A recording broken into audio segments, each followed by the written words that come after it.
네, 시청자 여러분, 안녕하세요. 조조쌤입니다.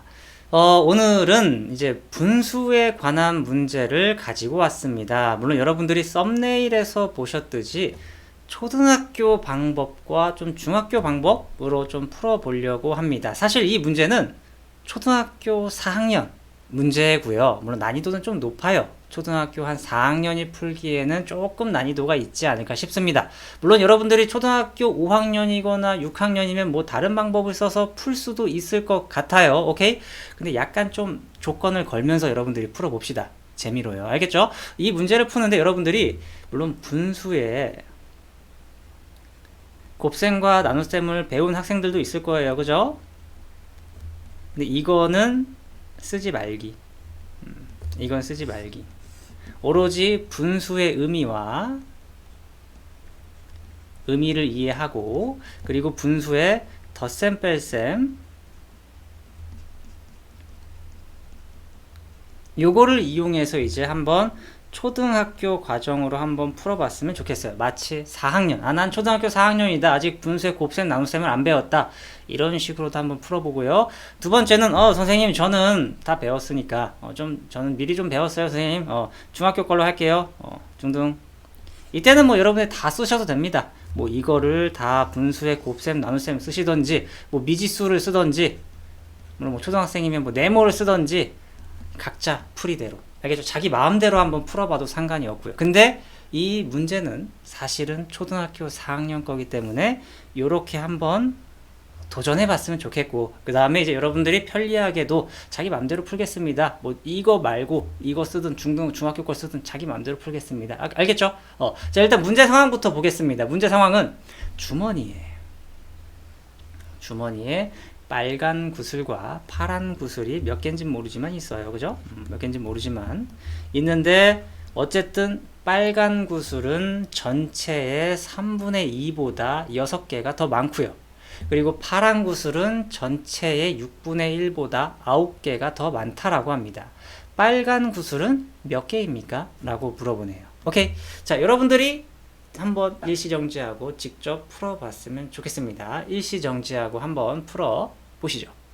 네, 다 풀어보고 오셨죠? 그러면 이제 저는 먼저 초등학교 방법으로 풀어보도록 하겠습니다. 일단 초등학교 풀 때는 약간 그림의 도움이 필요하겠죠? 근데 초등학생 이게 진짜 4학년이 풀면 조금 어렵긴 할 거예요. 일단 구술의 전체 개수가, 여기 들어있는 주머니 안에 들어있는 구슬 전체가 몇 개인지 모르잖아요. 그죠? 몇 개인지 모르는데 그걸 이렇게 그림으로 표현할 겁니다. 우와, 이렇게 많아요. 네모개라고 할까요? 일단 네모개라고 하겠습니다. 근데 이걸 이제 그림으로 표현하면 이 정도다 라고 이야기한 겁니다. 근데 여기에서 빨간 구슬은 전체의 3분의 2보다 6개가 더 많대요. 그럼 이게 전체 개수예요. 전체 개수인데 이거를 똑같이 3등분 한 것 중에 2칸, 그죠? 요만큼이 빨간색 구슬이 될 거고, 이거보다 몇 개인지 모르지만 6개가 더 있을 거예요. 여기 플러스 그 다음 6개. 근데 여기서 좀 조심해야 되는 게, 얘는 비율이에요. 여러분, 분수로 나타낸 겁니다. 그죠? 어쨌든 이 6개 또한 이 네모 안에서 얼마만큼을 차지할 거예요. 그게 근데 얼마인지는 몰라. 몇 개를 차지하는지는, 몇 칸을 차지할지는 모른다는 거죠. 오케이? 근데 파란 구슬은 전체의 6분의 1보다 9개가 더 많대요. 그럼 전체 6분의 1, 전체를 다시 한번 그릴게요. 전체를 똑같이 다시 한번 그립니다. 근데 요거를 이제 똑같이 슉 이렇게 하면 3등분 한 건데 6등분 해야 되니까 이렇게 해주면 되겠죠? 근데 파란 구슬은 전체의 6분의 1. 전체의 6분의 1이면 여기 요 부분은 파란 구슬이 되고, 또 이것보다 9개가 더 많대요. 물론 어딘가 얼마만큼 더 차지하겠죠. 근데 몇 개인지 몰라요. 9개. 근데 제가 좀 이렇게 색칠을 했는데 여기서 중요한 포인트가 뭡니까? 어쨌든 빨간 구슬과 파란 구슬을 다 합치면 전체가 될 거랍니다. 이해됩니까? 빨간 구슬과 파란 구슬을 다 합치면 전체가 되는 거예요. 그러면 이 부분이, 요 색칠된 부분이, 그럼 여기다가 이게 점선으로 6등분 할 수 있잖아요. 그죠? 그리고 나서 이 부분이 여기잖아요. 여기. 그래서 요만큼 색칠되고, 이 부분이 여기가 되는 거잖아요. 여기 플러스 9. 여기 9개가 해당하는 부분인데, 그렇다는 것은 이 한 칸이 실제로 몇 개라는 거예요. 이 한 칸이 실제로 15개다 라는 뜻인 거죠. 이 한 칸이 실제로 15개라는 소리예요. 아하, 이 한 칸이 15개니까 여기도 15, 여기도 15, 15, 15, 15 6등분 했으니까 15 곱하기 6을 해주면 되겠죠. 6, 5, 30 6, 6, 9 90. 그래서 전체 개수가 90개구나 라는 걸 알 수 있는 거예요. 이해되십니까?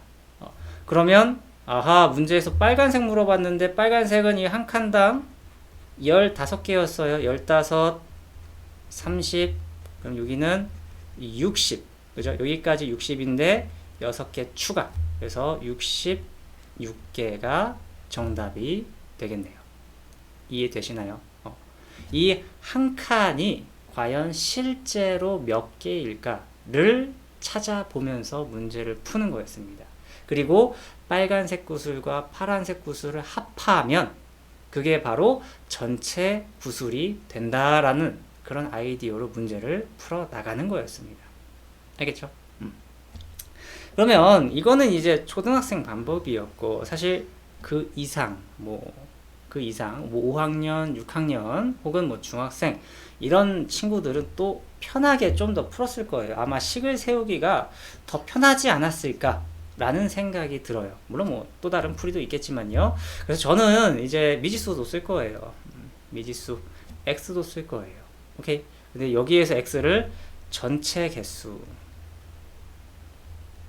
개수를 x개라고 표현하면서 문제를 풀겠습니다. 빨간색 구슬은 전체의 3분의 2보다 6개가 더 많다고 했으니까 전체의 3분의 2구나. 3분의 2 곱하기 x, 그죠? 근데 6개가 더 많다고 했으니까 여기다 더하기 6을 한 게 이게 바로 빨간 구슬의 개수죠. 오케이. 또 마찬가지로 파란색은 전체의 6분의 1보다 9개가 더 많다고 했으니까 6분의 1x 해주면 이게 전체의 6분의 1이고 근데 이것보다 9개가 더 많다. 플러스 9 해줘서 얘는 파란색 이렇게 되겠죠. 이해되십니까? 근데 아까 뭐라 그랬어요? 빨간색과 파란색을 더하면 검은색으로 쓰고 싶었는데 지우고 다시 쓸게요. 3분의 2x 더하기 6 빨간색과 파란색을 더하면 전체 개수가 돼야 돼요. 근데 전체가 얼마예요? x개, x 이렇게 설정하고 문제를 풀 수가 있겠죠. 그러면 이제 이항시키면서도 풀 수 있겠죠. 얘는 6분의 4예요. 6으로 통분해서 계산하면 6분의 5, 그죠? 근데 6분의 5를 이항시키면 x 빼기 6분의 5죠? 6분의 5x. 남아있는 건 6 더하기 9니까 15. 이해되십니까? 헷갈릴까봐 이거 지워드립니다. 그럼 이제 요거를 풀면 되는데 1 빼기 6분의 5x는 이건 6분의 6이니까 6분의 1x는 15가 되겠습니다. 그래서 양변에 6을 곱하면서 x는 그러면 6, 5, 30, 90이 되죠. 그럼 전체 개수가 90개입니다 라고 말할 수 있을 거고 이게 90이 되면은 계산해서 60 더하기 6, 66개. 그래서 이렇게 풀어도 빨간색 구슬의 개수가 66개라는 걸 알 수 있었습니다. 아시겠나요? 자, 이렇게 사실 초등학교 한 4학년 수준의 문제였는데 이거를 여러분들이 중학교 과정으로도 풀 수도 있고 아니면 이걸 중학교 과정을 몰라도 여러분들이 생각하면서 분수의 의미 적용시키면서 초등학교 방법으로도 풀 수 있었습니다. 이렇게 수학은 사실 다양한 방법으로 풀 수 있어요. 이 방법 말고도 여러분들이 또 다른 무언가가 있었을 것입니다. 여러분들이 풀 때. 그걸로 풀어도 상관이 없죠. 네, 그러면 오늘은 여기까지 하도록 하겠습니다. 다음에 또 재미있는 문제로 찾아뵙도록 하죠. 다음에 또 봐요. 바이바이.